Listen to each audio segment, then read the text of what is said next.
everybody. Welcome back to the Fumble Live. Thanks for tuning in today. We have a lot to get into. We're talking about James Harden and his new perspective on life. We're also talking about how LaMelo Ball going to the Golden State Warriors was actually a very, very real possibility. And then finally, Jerry Jones responded to the criticism about Dak Prescott's big giant contract, so we're going to get into that in just a second. But before we do, subscribe to our channel, tap the bell for notifications, give this video a thumbs up, leave a comment below. Now here's the Fumble Squad. I'm Devin Howard. You can find me on Instagram as @DevinHoward. Morning, everybody. I'm Jackie Ray. You can follow me on Instagram and Twitter at JRayTheFanatic. Okay, let's jump right into this James Harden news, Jackie.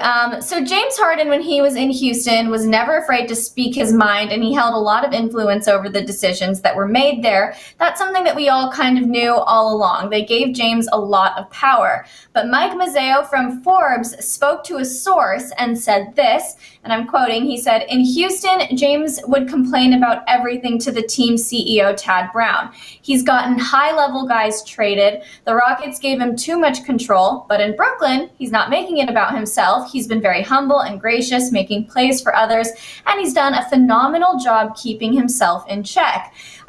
So like I mentioned, this doesn't really feel like new information. We have always known that James held a lot of weight in Houston. He didn't mesh with Dwight Howard, who opted out of his contract with Houston in 2016. His relationship with Chris Paul kind of soured in 2019. He and Russell didn't want to play with one another anymore. It's been a recurring theme that we've seen with James Harden. They really gave him everything that he could have ever wanted, and he was able to influence a lot of what happened. So I guess the idea was that people looked at him as sort of like the boss. But then when he got to Brooklyn, there was an entirely different hierarchy in place. And instead of calling the shots, Mike Mazzeo says, quote, "James has been holding his teammates accountable. Enough was enough. DJ screwed up and James let him know it. It's that combination of brutal honesty, and then he's performing at an MVP level. There's no comeback for that other than to say, you're right." So James, instead of being the one that makes all of the decisions, that is driving every single conversation, every single game, he's kind of chilling out, taking a step back, and actually being the person that's just holding the rest of his team accountable instead of being kind of like the diva player that we sort of heard that he was. So Jackie, let's talk. Are you buying this new narrative that James Harden is okay with taking more of a backseat role on the Nets? I am, just because I know sometimes, it just depends on the situation that you're in. Just on a personal level, I've been in situations where I've been that domineering force just because I don't trust my boss or my coworkers. So I'm like, let me do it all myself, and I think I've been in the opposite situations where you feel like you are on an amazing team and everybody can carry their own weight. So you can take a step back and kind of fall into your own role instead of just trying to assume everyone else's role. And he's on a team full of superstars now. So I think that it's easier for him to fall into, I don't think he mentally thinks he's taking a back seat. I feel like he just realizes now I can play my role and just my role. I can help build guys up to play their role, and I can help us gel better as a team. So I think he's just, honestly, it just comes down to him being more comfortable and thinking that he has a full team now, that all the weight isn't on his shoulders. And I think he's just comfortable. All right. Well, that kind of answers the second question that I had for you, but maybe we can dive into it a little bit more. I was going to ask if it's possible that he's okay with this less powerful role, this more of a backseat role, because he is now playing with title contenders. So do you feel like maybe he has actually grown as a person and he's been able to let go of the need to be the one that calls all the shots? I don't think he's grown as a person. I think it's the same person. You know what I mean? I think we said the same thing about, well, not we, because I've always loved Jimmy Butler, but certain people said, depending on where Jimmy Butler was, they said he was toxic.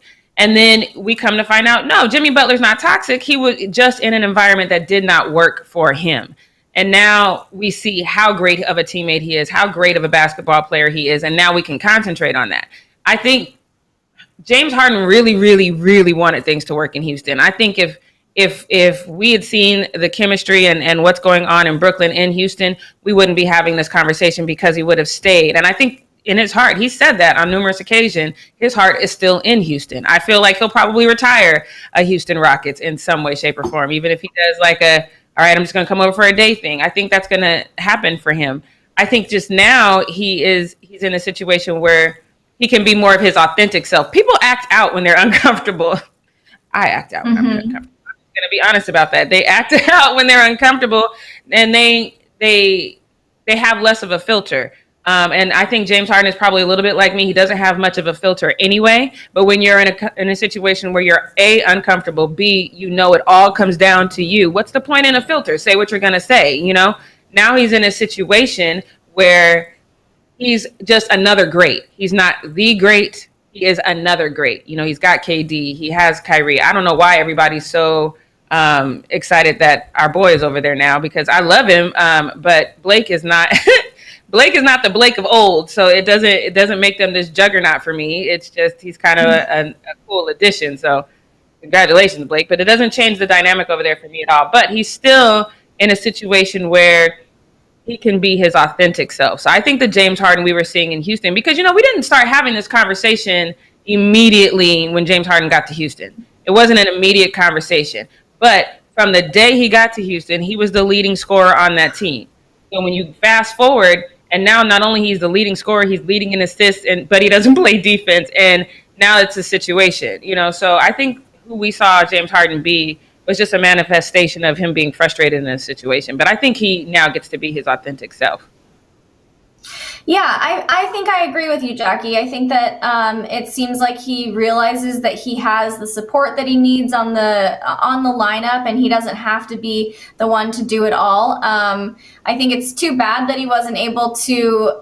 I know in the beginning he didn't have this attitude, but I think when he held such a powerful position in Houston, and if he was able to kind of have a little bit more of this mentality, maybe things would have been different over there. But it's nice to see that he is able to put the ego aside, which is something I personally was concerned about when it came to all three of them, James Harden, Kyrie, and KD, and do what he needs to do for the team for the sake of winning. And it's working. I think it's people are definitely expecting the Brooklyn Nets to win in the Eastern Conference. So we'll see what happens. But let's move on to LaMelo Ball, because this one was a little bit surprising to me. So apparently LaMelo was destined for the Golden State Warriors, but they ended up pulling a fast one on him on draft day, and they took James Wiseman with their second overall pick. According to Jalen Rose, the Warriors allegedly lied to LaMelo and told him they'd take him with the second overall pick, only to turn around and select James instead. They were saying and reiterating this promise to LaMelo up until draft day. They were saying it on draft day. So it feels like a little bit of sneaky business going on here. And also surprising, because I feel like the news that we were hearing going into the draft was that Golden State had no interest in LaMelo. They didn't want him. They didn't think that he was going to be a good fit. They weren't going to get enough value. So why would they be promising him behind closed doors that they were going to take him and then kind of just pull the rug out from underneath him and take James Wiseman instead? Now, it's important to acknowledge that on draft day, the Warriors did encounter that hurdle with Klay Thompson getting injured again. So I think they look towards James Wiseman as a piece that they'd be able to use a little bit more to reconstruct their roster. But I want to just address this whole thing about them promising that they were going to take LaMelo with the second overall pick. Do you believe that they really made that kind of promise to him? And is that even okay for a team to do?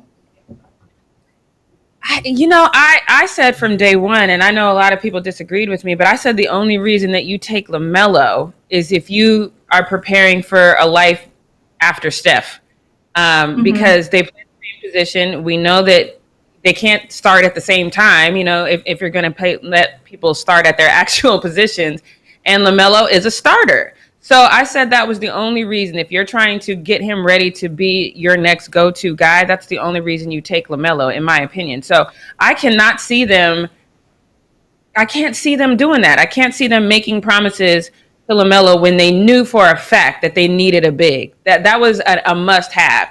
You don't need to get a replacement for Steph right now. That's years down the line. Yes, at some point, you're going to need to start getting somebody ready to be the next Steph if this is going to be the type of ball you want to play going forward. If you're going to try to move into the big life, then maybe you don't need that. But in the future, that's a future thing. But you absolutely positively needed a big. Has this big worked out the way that you thought? No, but I think it's still a learning curve. I think he's still going to be fantastic. But again, I can't see anybody from the Warriors going, especially when you know what comes with that. Because if you're making these promises to LaMelo, that's going to get back to LeVar. LeVar is going to blow it up. It's going to be a big, huge mess. So I can't see anybody in that head office saying, hey, let's make these promises to this kid or any other kid. I can't see you making any promises to any potential draft pick because you just don't know what's going to happen on draft day. You don't know who's going to try to, swap and get a higher draft pick and make trades to do that. You just don't know. And I just cannot see them making this kind of promise to this kid. I just can't, because it wouldn't be a secret. That's not the family that maintains secrets. So I just can't see them making this promise to him. I'm not saying it didn't happen. I'm just saying I cannot see it. I don't believe until somebody comes out and says, hey, I work for the Warriors and I called LaMelo's agent and I said this, I just wouldn't buy it. Yeah.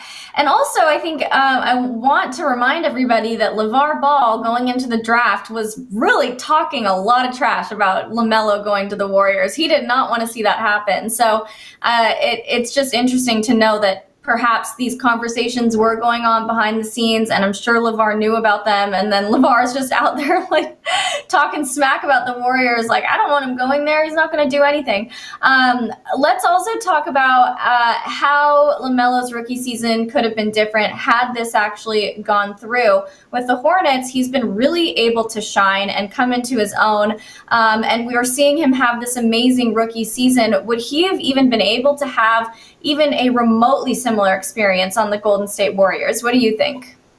So that's the reason why I really wanted him to go to the Hornets, because I knew he could shine and he could be the topic of conversation and he could stand out the way that he's standing out over there. The Warriors had a system of, again, with Clay going out, now we're in a different situation. But I saw somebody in the chat say that Steph isn't even really that good. I don't know what you're reading or what game you're watching. But Steph holds like damn near. Ray Allen holds the most 3-pointers of all time. Steph is right behind him. But most 3 points in a regular season, Steph got that. Most 3 points in a playoff game, Steph got that. Most buzzer beater threes, Steph got that. This is crazy. The number of 3-pointers, that is his game. He is the 3-point shooter. That is what he is good at. He knows he's not that fast. He knows he's not that big. So he's perfected what he's good at, and hats off to him for that. But in that situation, I do think all of a sudden Steph's play would level up if you did bring LaMelo over there. And that's a scary thought to me, because now we have Steph that's phenomenal. We have Steph that's out of this world phenomenal. That's a scary thought to me, because now he has to prove to this young kid, no, you're not going to be the rookie that comes and takes my spot. So now we have LaMelo that's spending more time on the bench than what anybody thinks he should spend, because Steph is still out here doing his job. How is that a good thing for either of those people? How is it good for LaMelo to come off the bench when he definitely, in my opinion, should be a starter in a place like Charlotte? And how does that benefit Steph knowing that you're trying to replace him? There's no win in that. Absolutely not. Mm-mm. So I don't agree with that at all. So, yeah. I'm looking at y'all in the chat, and some of y'all are confusing me on your thought process about Steph. Okay. Yes. This chat, what did everybody take some weird pills this morning? All right. What is happening? I'm very confused by what's going on. We have Gary Turbo saying Steph sucks at the 3-point contest. No. I think he's watching the G League, and maybe there's another Steph in the G League or something, because he definitely got the wrong guy right now. I'm very confused. And then also there's this funny one. Michael says, whoever said Curry isn't that good, please lay off the meth or whatever it is. Drug addiction is a serious issue, so please get some help. You need it. Look, I am surprised by all of this Steph slander going on in the chat right now. Steph, you're an idiot if you can't acknowledge what he's able to bring to the game. I'm just saying, I just have to say that there's a lot that he offers. Yeah, he's not the GOAT. He's not LeBron, but Steph is a great player, you guys. Okay, so let's move on to the final need to know news story. I feel like Jerry Jones was talking directly to you, Jackie, or directly to both of us. Okay, so there have been a lot of rumblings online about people saying Dak Prescott is way overpaid. So after months of negotiations, the Cowboys finally agreed to a 4-year, $160 million deal deal with Dak. We've talked about this all week long.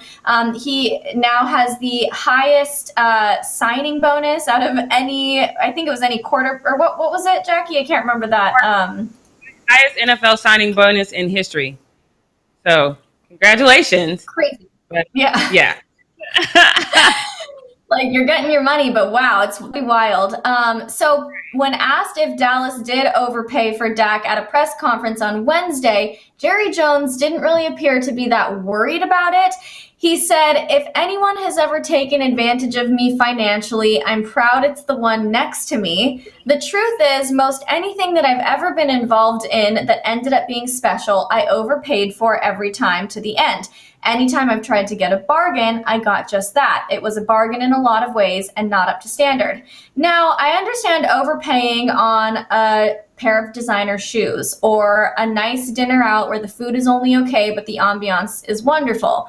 But for something like this, where it can influence the rest of the roster, it can influence, the success of the team, overpaying doesn't seem like the smartest decision here. It also feels like he's even agreeing that they overpaid for Dak Prescott, but he's doing it in like a weird kind of nice way. Very, very difficult to understand. And then we see somebody like Tom Brady who accepts a pay cut every single year in order to bring in all these great weapons around him. I don't know. This feels very bizarre to me. So like I said, some people are thinking that this statement from Jerry Jones is an admission that he did overpay for Dak Prescott, which it does kind of sound like that. Do you feel that way, Jackie? Like, what is your reaction to Jerry Jones' comments? Look. If you really want to get it, of who Jerry Jones is. Oh Lord, I'm feeding myself. It's so. I'm gonna mute myself. Give me 1 second. Hang on. All right, so yeah, if you want to get an idea who Jerry Jones is, you just kind of got to look back at his history. And it's more than just him overpaying for stuff. He does stuff his own way. He does stuff the way they want to do it. I mean, the reason why the Cowboys haven't seen a really good head coach in a decade, 2 decades now, seems like, a long time, is because the Cowboys are that organization where all eyes are on them, but Jerry Jones does not get along well with a coach who wants to go in there and coach. He wants to have his hands in it. That's why Jimmy Johnson didn't work out. That's why, I forget the other guy's name that came a couple of times after that. But that's why these coaches with strong personalities don't work. That's why Jason Garrett did last so long, because he doesn't give Jerry any fight back. Jerry wants to do what he wants to do, and it doesn't matter if the team goes the distance or not to him. I remember, I can't remember, I was a child and I heard Jerry Jones do a speech and they were confronting him. I think it was when he let go of Jimmy Johnson and they were like, what are you thinking? And he was like, I don't care what you guys say, as long as you guys are saying, how about them Cowboys? Even if you're saying it in a bad way, like, how about them Cowboys? Here they go sucking again. Like, he literally doesn't care. And here we are once again talking about the Cowboys and how he made this bad decision. And I still am going to fall back on it. 2 playoff games is all that Dak has won. And yes, I'm going to give him a little bit of credit. He has grown as a quarterback, especially since Kellen Moore has become his quarterback coach, which is still phenomenal and crazy to me, because Kellen Moore is never going to be the guy that gets you, as a starter quarterback. He's not going to do that. But like I said, those who can't teach. So he has made strides. Since Amari Cooper came in, he's done okay as well. But we've also seen him get to the playoffs. He's got the James Harden syndrome. He gets to the playoffs. He has this amazing season. Y'all like to talk about that 13-3 season, which I should dive into that one day, and I might do that on what we're not going to do, because what we're not going to do is really give that season too much credit. But he'll have this 13-3 season, and then he'll go to the playoffs, and then it's not. And then where's your 13-3 guy? He does have that James Harden syndrome where he disappears in the playoffs. He's only 1-2. And it's just, to me, you're putting yourself in and if you're not going to learn from your own history, which Jerry Jones has a long history of making bad decisions, then please learn from the Rams' history and what they did with Jared Goff. I mean, this is just very much the same thing. And now they're in a situation because they gave all this money to a guy that we all thought was kind of meh. Like, maybe he'll be something, maybe he's not. Now here we are on the maybe he's not side. You just don't do that. If you're going to take a risk, you take a risk on a guy that has a very high probability of taking you the distance in the playoffs. And in my opinion, Dak is not that guy. So yeah, you overpaid for him. Not only did you overpay for him, you overpaid for him for no other reason than I just wanted to do it. Like if he had some kind of reason, like if he came out and said, look, I understand what you guys are saying, but we've really been working with Dak and you guys aren't seeing what we're seeing in practices. You aren't seeing how much he's elevated and how much his ability to read a defense and how his first, second, and third look are solid. That was my biggest problem with Dak for years. He would look one way and you'd be all open over here, but this is where he meant to throw, and that is the only place he is looking. And now he's in trouble. He has to pull the ball down and he has to run. And if it continues in that mindset, he's going to continue to put his body in jeopardy. And he just had a catastrophic injury. So he's not even saying, look, we've improved his sight downfield. We've got him a center that's going to help protect him, that's going to help him understand what's going on defensively. He hasn't said any of that. He said, I paid him this money because I wanted to. That's crazy to me. I don't understand that. I know. It's crazy to me too, and it's wild to hear him speak on it now because, like I've been saying, it sounds in a way that he is acknowledging that he thinks the amount of money Dak's getting is a little bit outrageous, and he's trying to justify it by saying you pay for nice things, you pay for special things. But in this case, Dak, I don't think was special enough to warrant this kind of overpayment. I don't know. It's a very interesting thing. If I were Dak, I feel like I would think that was a little bit shady for him to speak on it like that. You know, I think that he could have said something similar and been a little bit more, had a little bit more tact with it. If he just said something like, you know what, we believe in what he can do and we're trying to compensate him for what he's able to accomplish for us. But instead he's just talking about how, like, yeah, I overpay for nice things and it's worth it every time, blah, blah, blah. Well, I don't know. It's just bizarre to me. We'll see what happens with Dak Prescott and the Cowboys. For those of you in the chat, it seems like people agree with us too, just looking at what everybody is saying. But on that note, let's wrap up Need to Know News. Jackie, can you take us into the post-up? Yes, I am going to go into the post-up now. Let me just let you know, Joe, if you're going to try to throw shade, spell my name correctly. It's Jackie. Get it right, my guy. But now let's move on to this one. Y'all know Michael Rapaport. I'm sure you guys have seen him. He's a comedian sometimes, but most times he's just angry. He doesn't really do much these days except for be mad as hell. And I really wish you guys could go over to his Twitter. There is a longer version because even the one he has on his Twitter is like 2 minutes and 20 seconds of his comments to Meyers, Leonard. It's about 2 minutes and 20 seconds, but it's still cut off. So I need to go somewhere and find the full version because profanity aside, he's making some strong points. He says that, hey, I'm 100% Jewish and I have a problem with what you said. And he insulted him and he's demanding an apology. So take a look at just a clip of what he said. That's not a word that we hear often. Jews, non-Jews, we're not desensitized from that word. That's not a slang that we hear every day. There's other words, the N-word, the B word, the F word, all of which we hear for different reasons, which I'm not going to discuss here all the time, and we become desensitized from it. That K word, which I'm not going to say here because I don't want this video to get taken down because I want to make sure you hear this and everybody else hears this. That K word is like a gold antique.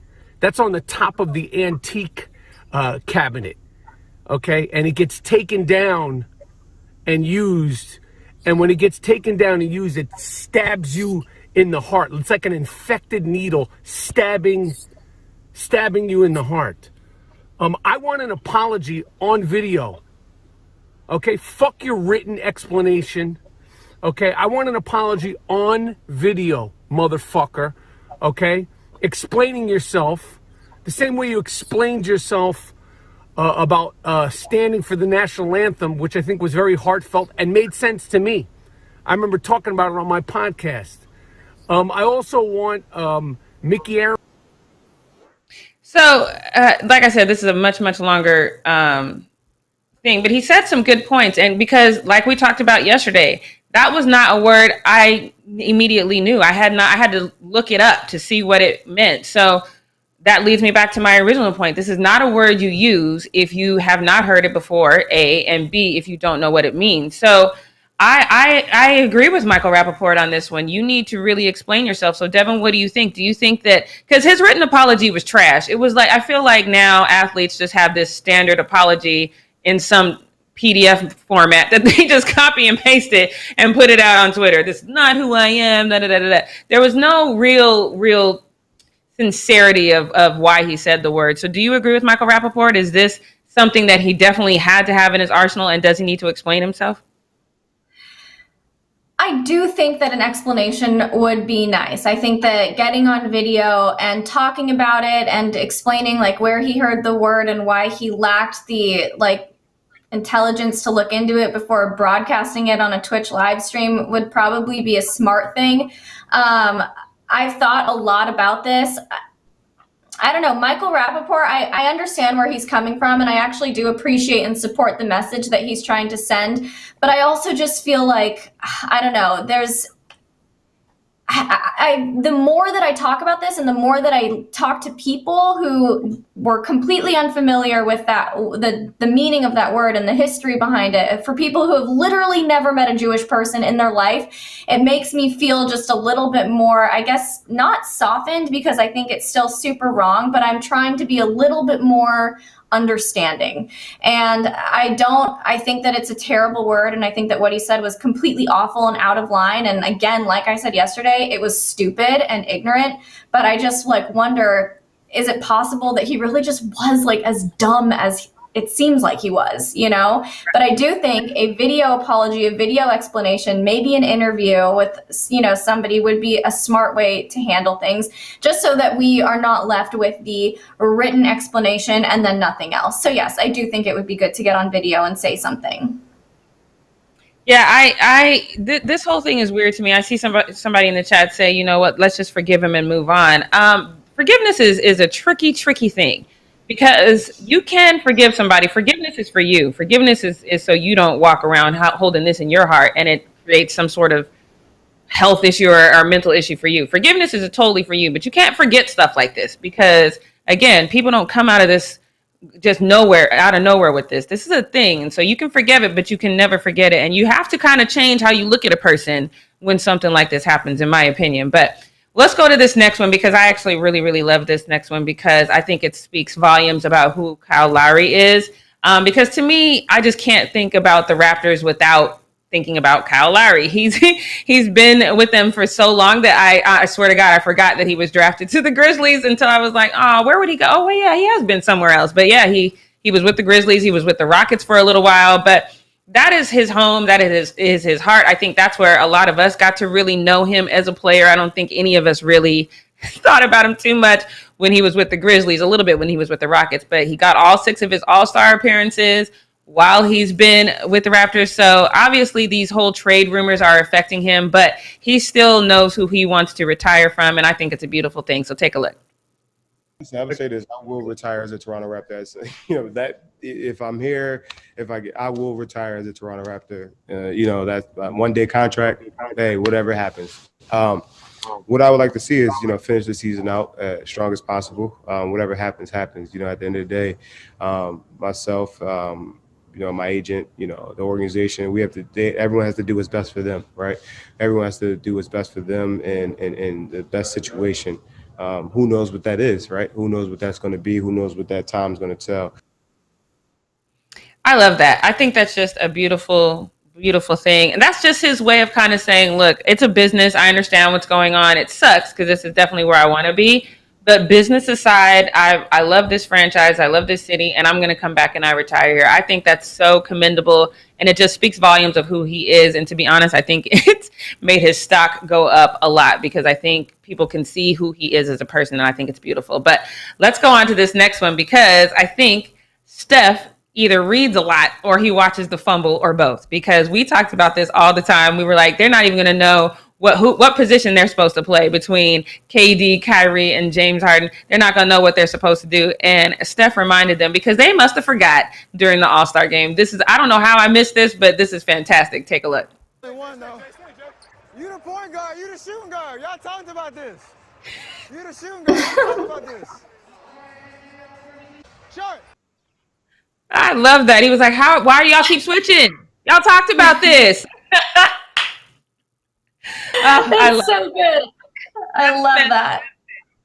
I love seeing, because that's probably as savage as I've seen Steph. Like, you talked about this. What are you doing? So shouts out to Steph for getting that little bit of that little bit of shade in there. That was fantastic, because I think if anybody deserves a little bit of shade, let me take that back. A lot of bit. I know that's not a word. Don't come for me. But a lot of bit of shade is KD. Is because he does things that he condemns people for later. You know, he talks about, why you trying to build a super team, LeBron James? And then he leaves OKC to go make a super team with the Warriors. We ain't forgot that. So I don't think you a snake like everybody calls you, but you definitely something. And so the tweet has resurfaced where he was like, oh no, people don't need to make super teams. What happened to competition or whatever? Let me show you this tweet or this Instagram post that he made back in the day where he said that. He said, not everybody want to play for the Heat and the Lakers. Let's go back to being competitive and going at these people. He said peoples, but he meant people. But that was back in the day when he was like, nah, July 16th, 2010. He was like, let's not do these super teams, whatever. And I don't know if y'all looked at the Brooklyn Nets as of late, but that is the very definition of a super team. So Shannon Sharpe was like, well, let me remind you, my guy. So Shannon Sharpe said, well, damn. I thought this was KD's moment to lead a team to a championship. I ain't heard nobody mention KD won all the good players. And then KD responded with, whatever I did, I apologize, Shannon. And he has these laughing emojis. No, you need to be dead ass with that. You need to be serious with that apology, because you was trying to clown everybody for trying to create this super team. And here you are with this super team, sir. You need to take them laughing emojis off. You need to be dead serious with that apology. Devin, don't you think so? Yes, I think so, but I don't imagine KD is gonna either react like that, like, haha, okay, I'm gonna brush it off and make you look like an idiot, or he's gonna get really defensive and angry. But there's never going to be a moment with KD where he's actually just like genuine, you know? So what else can we expect from him? This is typical KD behavior. Yeah, so he's not humble, is what you're saying. No humble KD is in our future. I don't think there's any humility. Hypocritical. Yep, Mamba. He's definitely hypocritical, but humble, not in his vocabulary. If you ever hear KD say the word humble, know that he just looked it up that morning, because that is not his vocabulary. All right, so let's get to this next one. Because you guys know how much I love Odell Beckham. I saw him walking around not too long ago, and I was like, no, you shouldn't be walking around. You should be one of them wheelabout things, because I just want him to be 100% healthy. And I have to say, looking at him working out, I know a lot of people are excited to see it, because he is ahead of schedule. You guys know he tore his ACL in week 7 back in October, and he is ahead of schedule on the healing process for that, which we love. But I don't know, still seeing this, it makes me a little nervous. But take a look.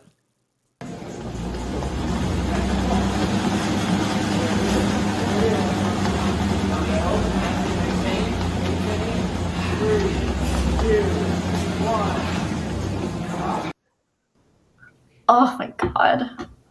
Yeah, I cringed it was like I was watching my child on the treadmill. I was like, oh, because my head, I was like, this, if something doesn't work and he limps a little bit, that thing is going too fast, he could be hurt. This whole thing just worked my entire nerves, because all I want for Odell is to be successful. If there's anybody in the league that I want to win a chip, nobody more than Odell Beckham. So this one bothered me. And to be honest, I think that this user was spot on with their assessment, because he did look like he was wincing a little bit. I don't know if you guys could see that, but he says, honestly, it looks like he's laboring on the treadmill. I know he's on track and he's ahead of schedule for recovery, but I don't know if his explosiveness will ever be the same. And I 100% agree with that. That's going to be a system.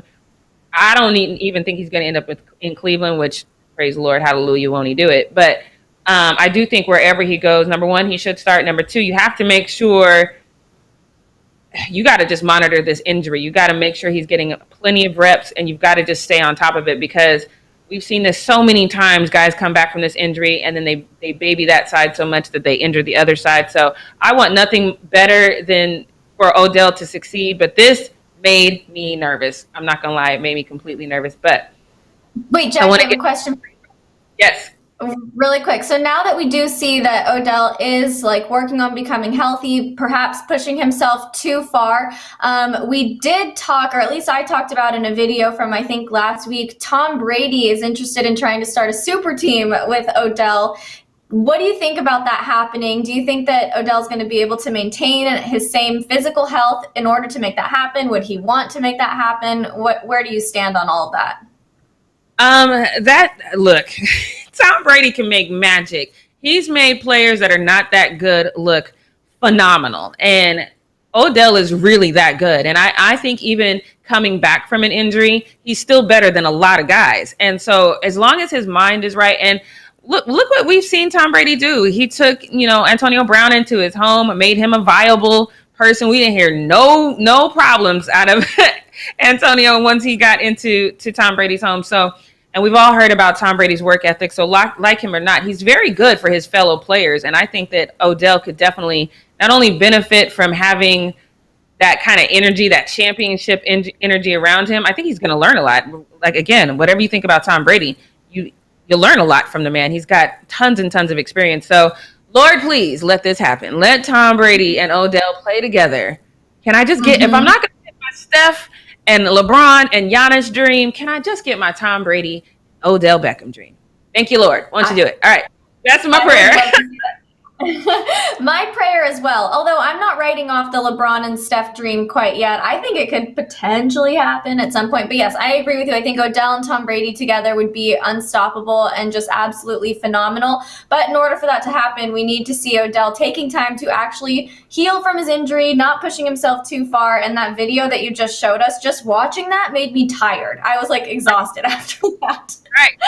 Yeah. After I watched it, I had to rest my shoulders, because when you tense up like this, I was like, oh wait, my shoulders are tight. So yeah, no, please be well, Odell, because we love you so much over here at the Fumble. We want you to succeed. But let's get into this next one, because my coach used to tell me you have to practice the same way you're in a game. So even though you can't do things a little bit halfway in practice, you have to do them all out. And I know y'all remember The Waterboy. If you don't remember The Waterboy, please go watch it. It is a fantastic movie. But I live my life by a saying from that movie, and it is visualize and attack. Visualize and attack. So the Mets out here not only practicing their defense, they practicing winning too. So take a look.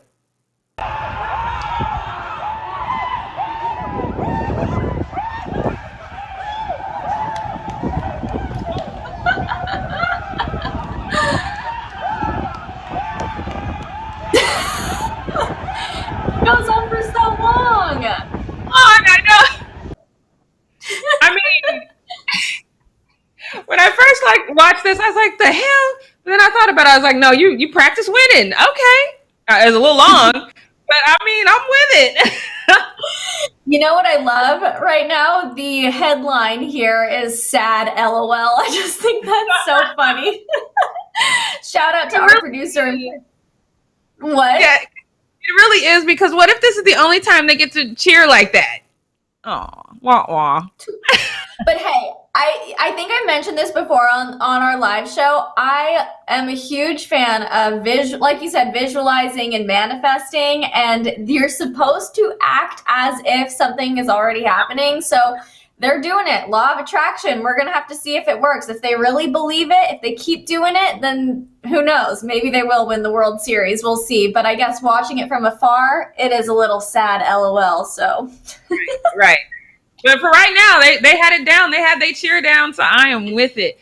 So this next one, I kind of wanted to clown the people. First of all, I have not I used to watch Jeopardy all the time, because me and my family would play it together on Zoom, and whoever got it had to do something. One question. All you had to do was answer one question right on Jeopardy, and you had to do whatever we had set for that day. But I personally have not watched it since Alex Trebek died. It's just weird to me. I just don't think the show should even be on anymore, because his voice is so iconic. So I wasn't surprised that maybe now that Alex is gone, they are not getting the level of candidates that they did before, because even if you don't know sports, you don't know this. I don't know. Take a look at this and y'all let me know if this makes sense, that nobody had any idea what the answer to this question was. Take a look. After 21 seasons as a head coach, in 2019, this Kansas City Chiefs leader finally got to enjoy the last game of the season. Not football fans, we were looking for Andy Reid. And now...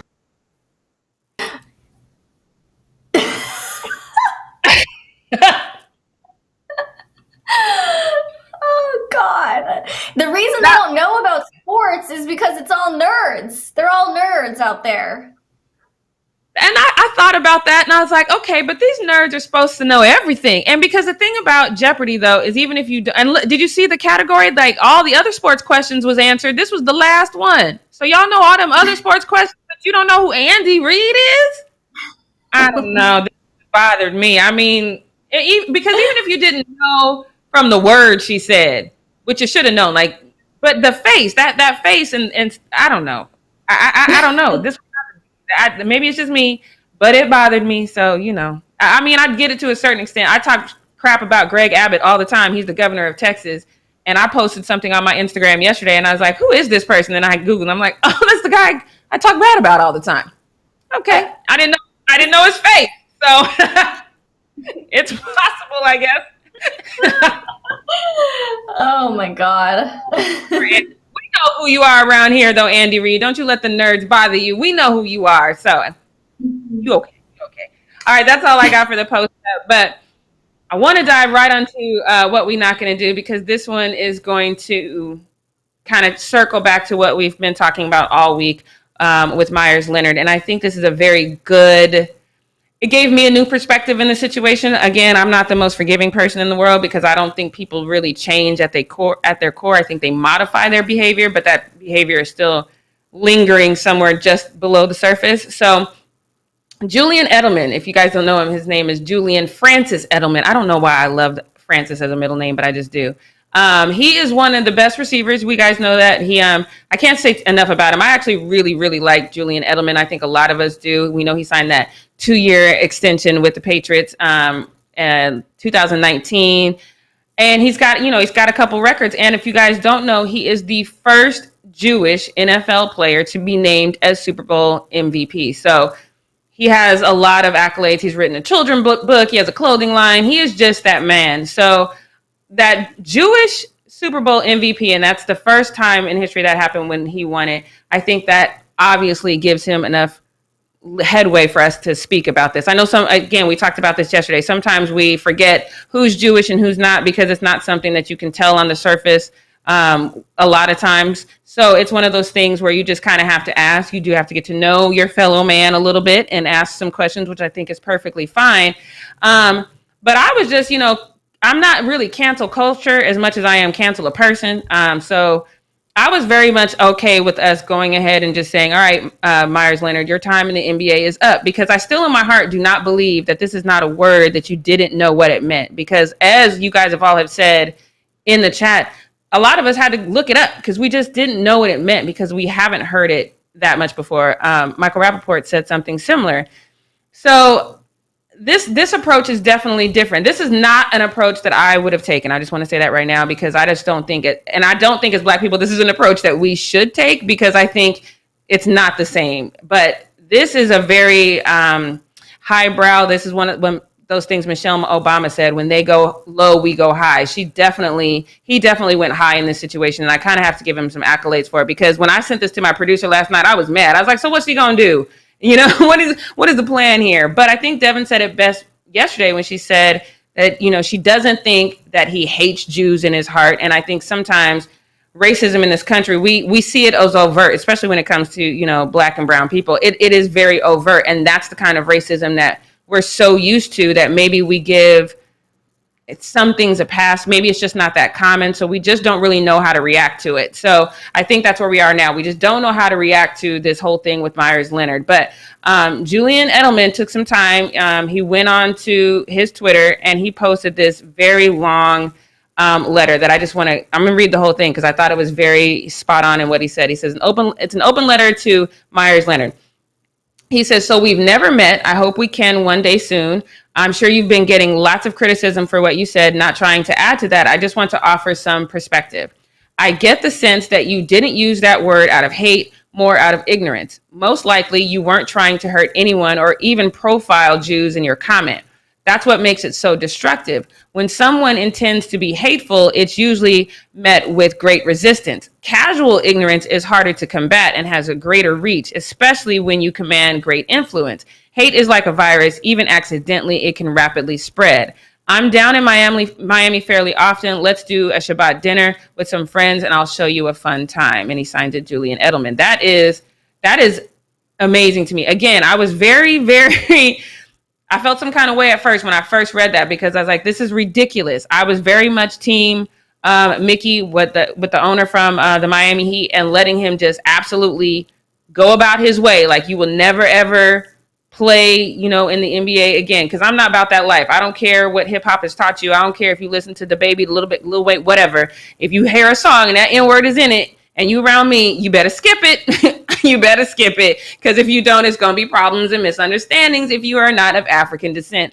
And because I think people should know better. And so in this situation, I think Julian Edelman raises a great point. Is this a situation where he was being hateful, or is this a situation where he just didn't know better? Because if you knew better, you would do better. And so I think that's a very, very legitimate question, just because of the conversation that we've had, even you guys in the chat. Like all of us, well, not all of us, but a lot of us had to Google what that word meant. So I think it's a very valid point.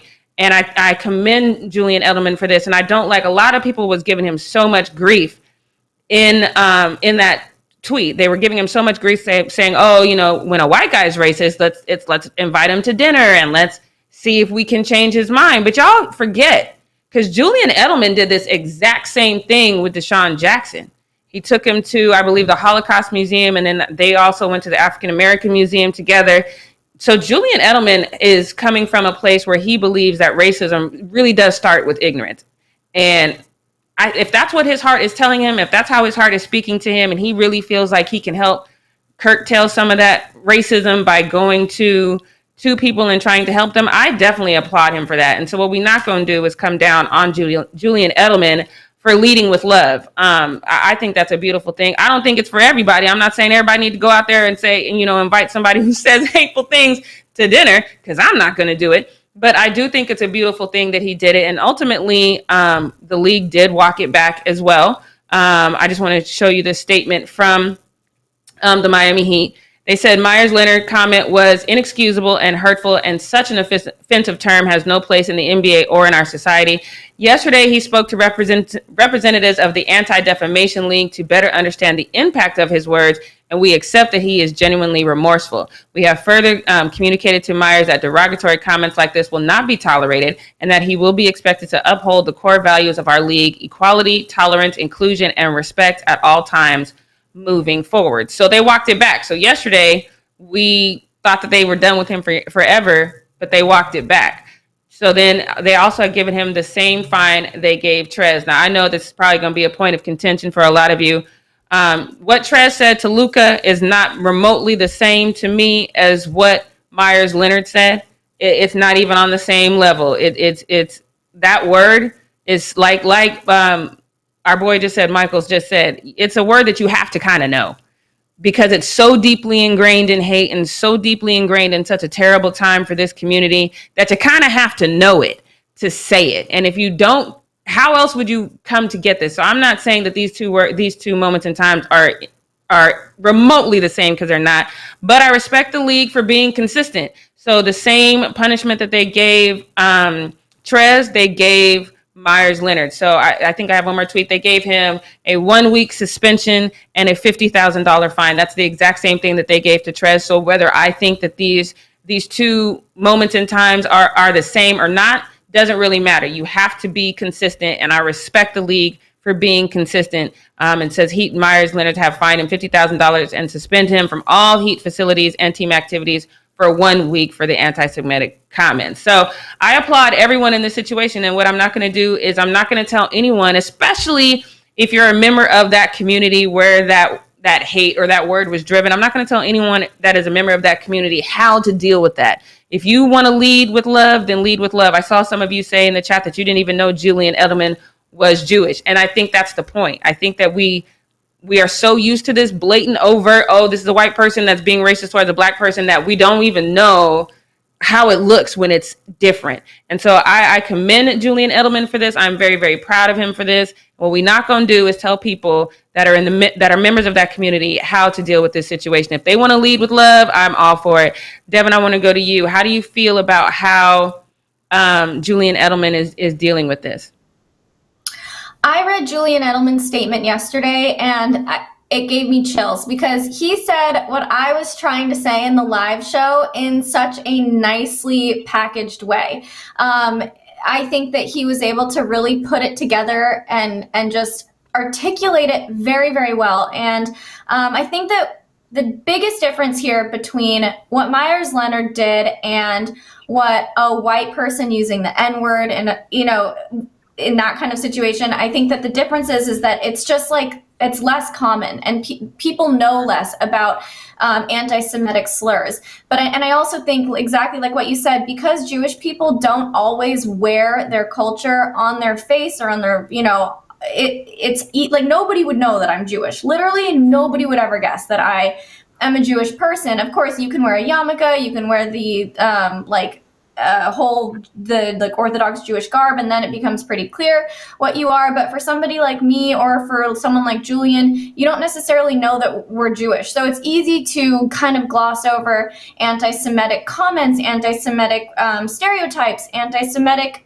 crimes even. And I think that Julian put it really, really nicely, that it's just a moment for us to reflect and realize that we need to be more aware of the people around us, the cultures that they come from. We don't know everything about a person right when we look at them. And so when you use a slur or something discriminatory, you are hurting people. You're just putting more negativity and hatred out there. And I think the one thing that he said that I really, really appreciate is that casual ignorance is harder to combat, has greater reach, especially when you command great influence. Hate is like a virus, and even accidentally it can spread. Somebody watching Meyers on that Twitch live stream who does know the definition of that word might have looked at that and said, oh, if he can say it, then I'm going to call my Jewish friend that at school.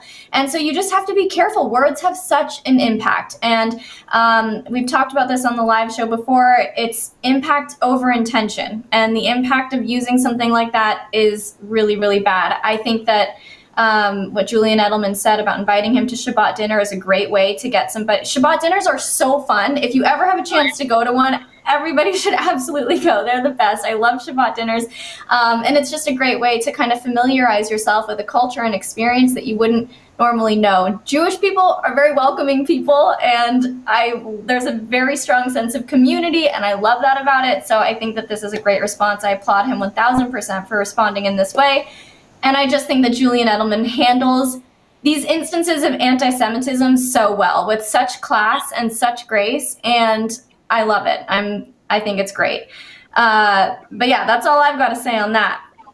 Yeah, and I think it's just, yeah, no, because with the Nick Cannon thing, I think we talked about that briefly, and the things that he said, and I was just amazed at the rabbis. There was one specific rabbi, I think his name was Andrew Cooper, and he actually went on Nick Cannon's podcast and talked to him, and he told him, he was like, have this conversation with me, but maybe not apologize, because anything you say now is going to be met with backlash. But he literally took time out of his day to go onto his podcast and explain. So I think that that was a learning moment for me, where it was like, okay, just because this is how I would deal with if somebody said that a slur to me, doesn't mean that everybody has to deal with it the same way. And if this is how that this wants to be dealt with, because I do understand that there is a level of disconnect, because, like Michael Rappaport said, it's not in our face every day. Racism between black and white is in our face every single day. And this is not. So we all have to learn. And I think this was very commendable. Like I said, I was really mad. I was like, don't be inviting this man to Shabbat. First of all, I have Jewish friends. I used to go to Shabbat dinner so much that people started asking me, are you Jewish? Like, why do you keep going to Shabbat dinner?